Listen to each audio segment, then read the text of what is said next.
তিন প্রজন্মের আবেগ, তিন প্রজন্মের ম্যাটিনি আইডল। তো তাকে, তার আবেগকে বাঁচিয়ে রাখতে, আরও বাড়িয়ে তুলতে, আরও ছড়িয়ে দিতে মুর্শিদাবাদ জেলার উত্তম স্মৃতি সংসদের জন্ম।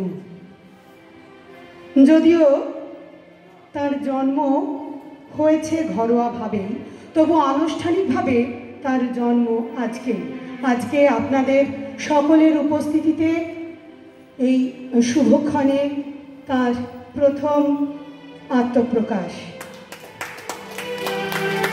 এই উত্তম স্মৃতি সংসদের জন্মলগ্নের এই শুভক্ষণে আপনাদের সকলকে জানাই সাদর আমন্ত্রণ।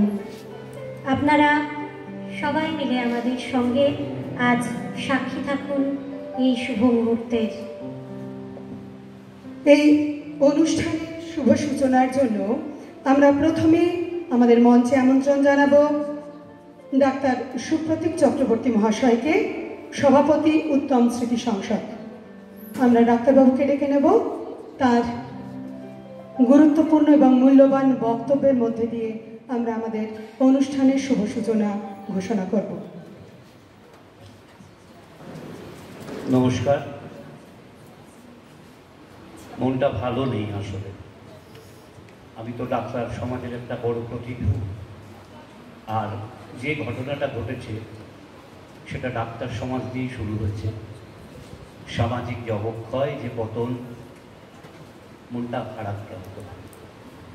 কিন্তু ভারাক্রান্ত থাকলেও দায়িত্বগুলো পালন করতে হয়।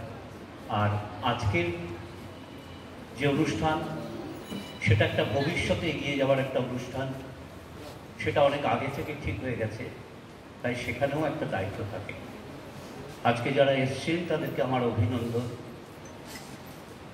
আমরা এসেছি একটা অদ্ভুত প্রশ্ন নিয়ে, যে হঠাৎ কেন এরকম একটা স্ত্রী সংসার। তো সংস্কৃতি এমন একটা জায়গা যেখানে কোথাও একটা জায়গাকে আঁকড়ে নিয়ে আমাদেরকে এগিয়ে যেতে হয়। তো আমাদের কয়েকজনের হঠাৎ মনে হলো যে বাঙালির সাংস্কৃতিক আইকন তিনি কে হতে পারেন? উত্তম কুমার। সবাই একইভাবে আমরা কথা বলি, এভাবে উত্তম কুমার। তাই আমাদের আজ স্মৃতি সংসদ একটা সাংস্কৃতিক চলমান যে প্রবহমান সংস্কৃতি, তার একজন দিশা, যে সাংস্কৃতিক আইকন উত্তম কুমার, তার স্মৃতিতে, তার স্মৃতি নিয়ে, তার কর্মকাণ্ড নিয়ে আমরা এগিয়ে চলব।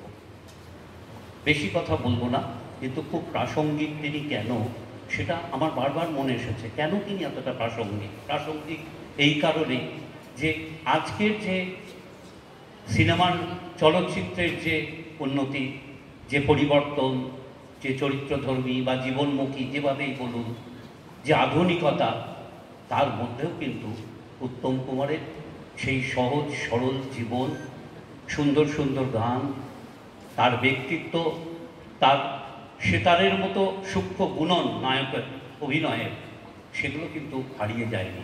তিনি আজও প্রাসঙ্গিক। আর যে নায়ক, যে চলচ্চিত্রের মহানায়ক এই 4টে যুগ ধরে প্রাসঙ্গিক, সে আজও প্রাসঙ্গিক। তাই তাকে নিয়ে আমাদের এগিয়ে চলা। আমাদের অনেক কিছু ইচ্ছে আছে, অনেক পরিক্রমা আছে, অনেক কিছু পরে সময়ের সঙ্গে এগিয়ে যাওয়ার পরবর্তীকালে যারা আসবে তারা সেটা গ্রহণ করবে। আমরা শুরু করলাম, আর আপনারাও আমাদের সামনে থাকুন, আমাদের সঙ্গে অঙ্গীকার করুন যে আমরা এই জায়গাটা থেকে যেন আরও অনেকটা সংগঠিতভাবে এগিয়ে যেতে পারি। আমার পরেই আছেন আমাদের শ্রদ্ধেয় সাধন বাগচি। উনি সম্পাদক, কলকাতা শিল্পী সংসদের। উনি অনেক দূর থেকে এসেছেন। উনি উত্তম কুমারকে, মহানায়ক উত্তম কুমারকে অনেক কাছ থেকে দেখেছেন।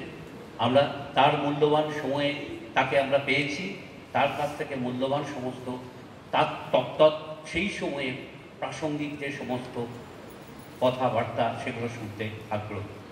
নমস্কার।